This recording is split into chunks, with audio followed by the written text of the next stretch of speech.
Buenas tardes, queridos amigos y hermanos. Les agradecemos por conectarse una vez más a un servicio, a un devocional que estamos teniendo. Este miércoles seguimos con nuestra serie de los milagros de la Biblia. Y esta tarde nos vamos a enfocar en un milagro para una mujer con hemorragia. Y en esta reflexión nos vamos a enfocar sobre la necesidad y la importancia de compartir, porque sin duda Dios ha hecho muchos milagros en nuestra vida.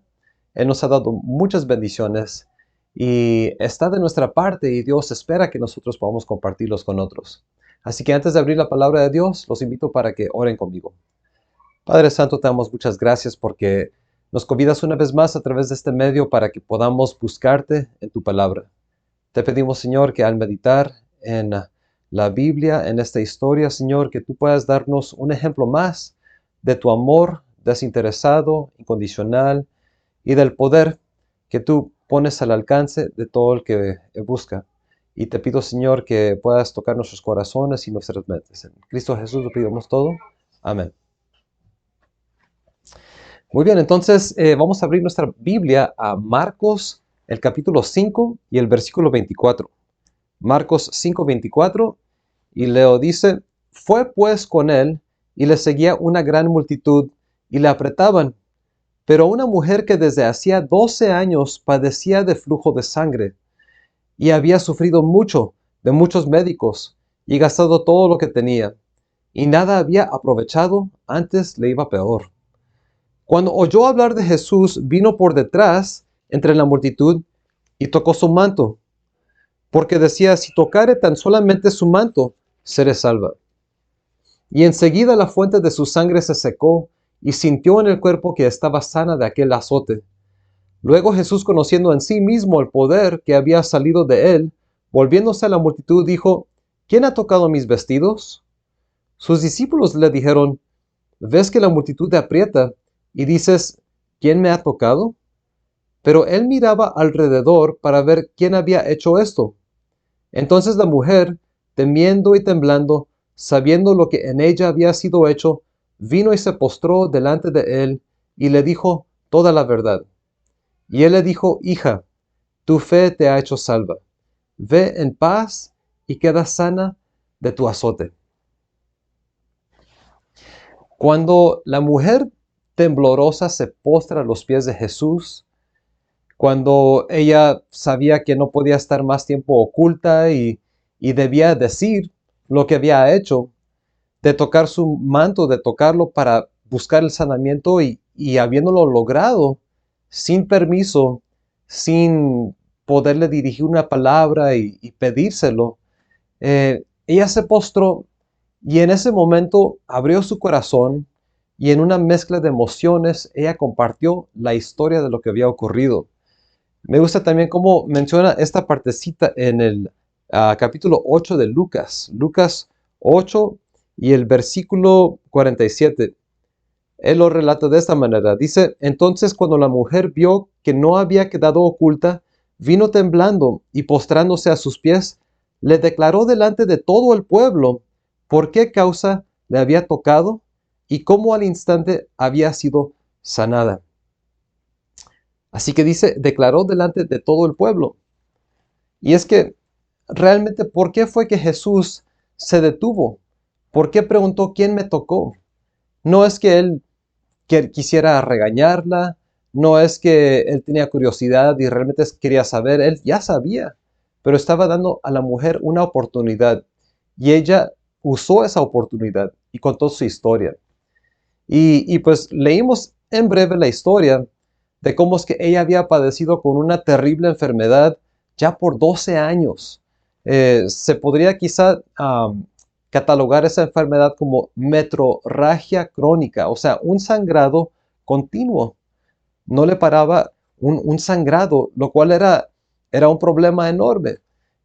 Claro que una de las cosas principales que causaba esto era vergüenza. El tener un flujo de sangre, según la ley, eh, hacía que la mujer fuera inmunda durante esos días y por cuestiones de higiene debía guardar cuarentena y buscar la limpieza, pero ella había sufrido con un flujo continuo durante 12 años. Así que había una vergüenza, había una carga de sufrimiento, ella trataba de ocultarlo y claro, también estaba el gasto financiero que le había causado. Dice la Biblia en este relato, en otras referencias en Mateo, que ella había gastado todo su dinero.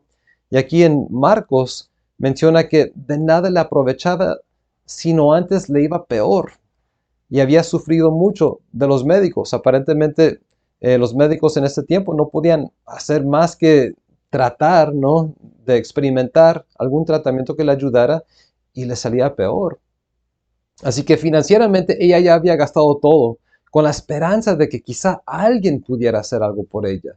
Y también estaba obviamente el gasto y el tiempo que involucraba el tratar de manejar el uso de ropa. Y cómo es que había un sangrado continuo y ella debía pues purificar esa ropa y tratar de lidiar con eso todos los días. Pero ella estaba buscando una solución porque tenía algo de esperanza. Ella iba a los diferentes médicos, buscó de diferentes maneras, porque sabía que no era normal. Sabía que tenía que haber alguna solución.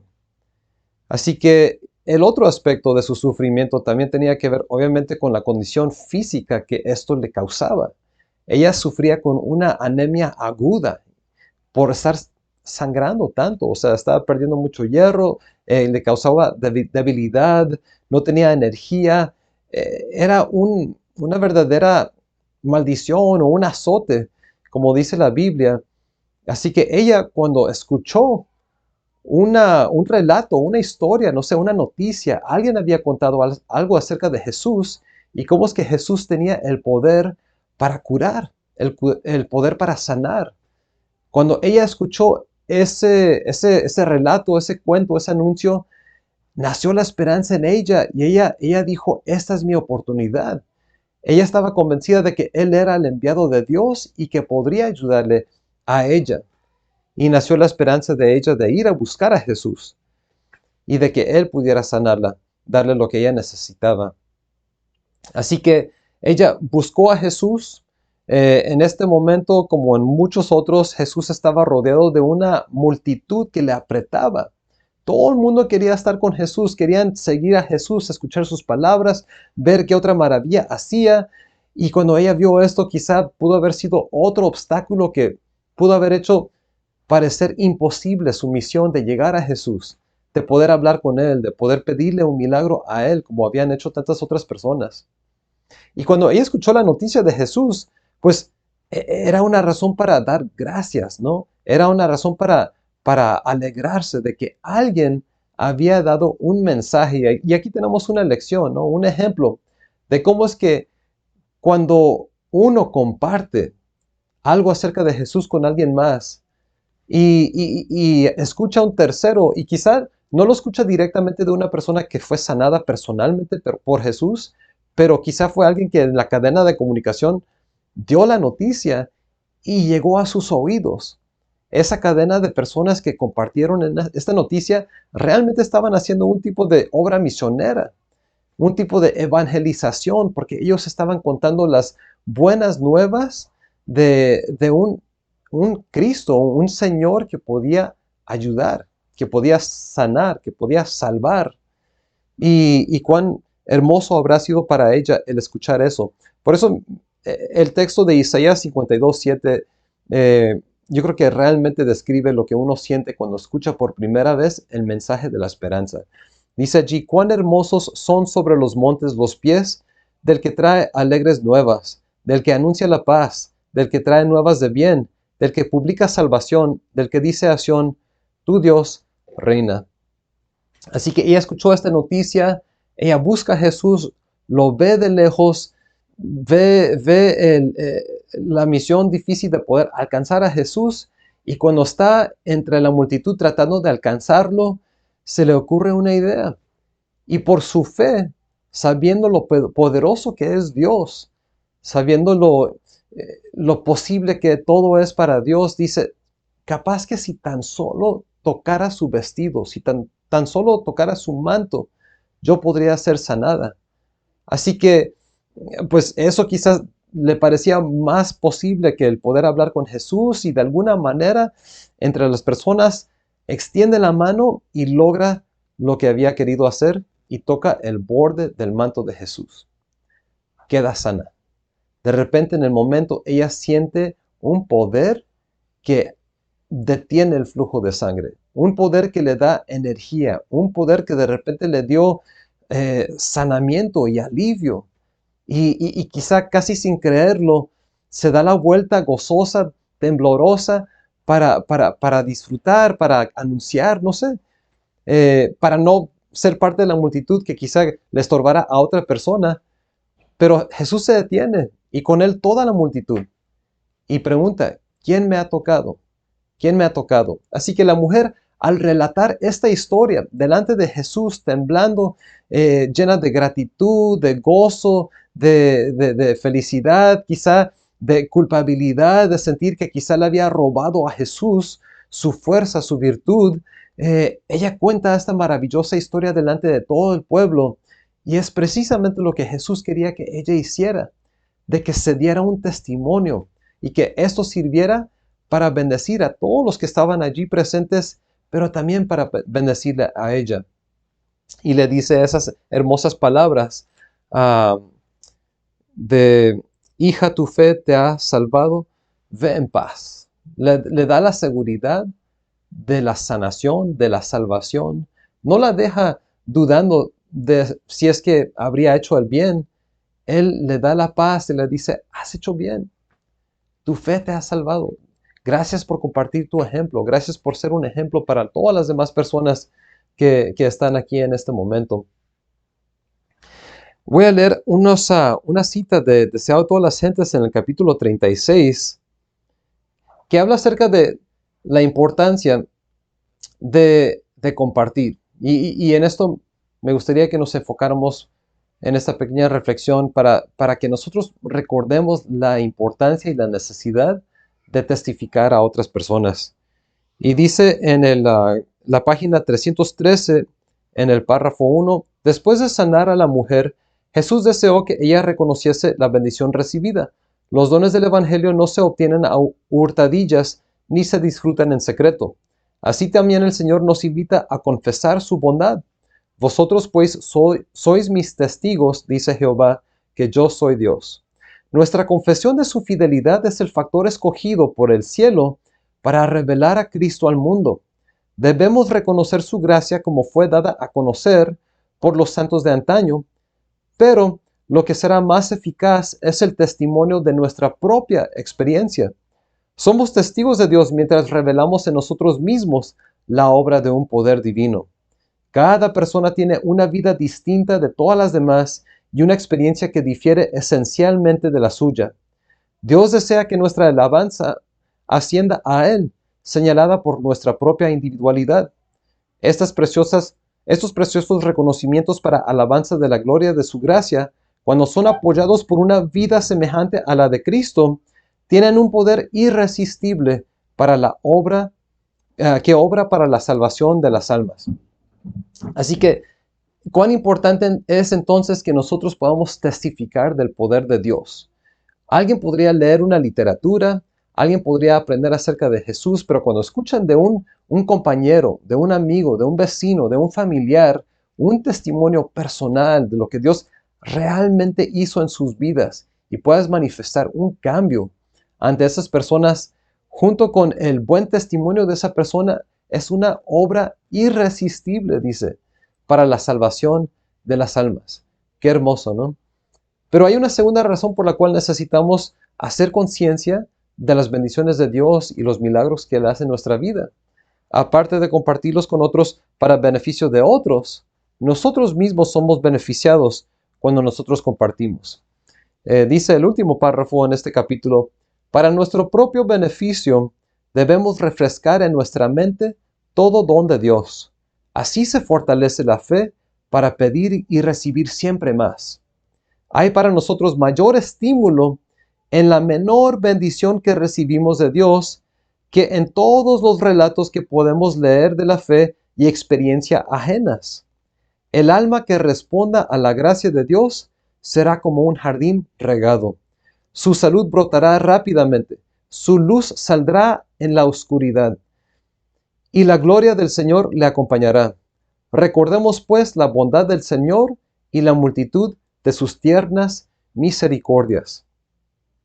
Qué curioso, ¿no? Qué hermoso. Hay para nosotros mayor estímulo en la menor bendición que recibimos de Dios, que en todos los relatos que podemos leer de la fe y experiencias ajenas. Sí, beneficiamos a otros con nuestro testimonio.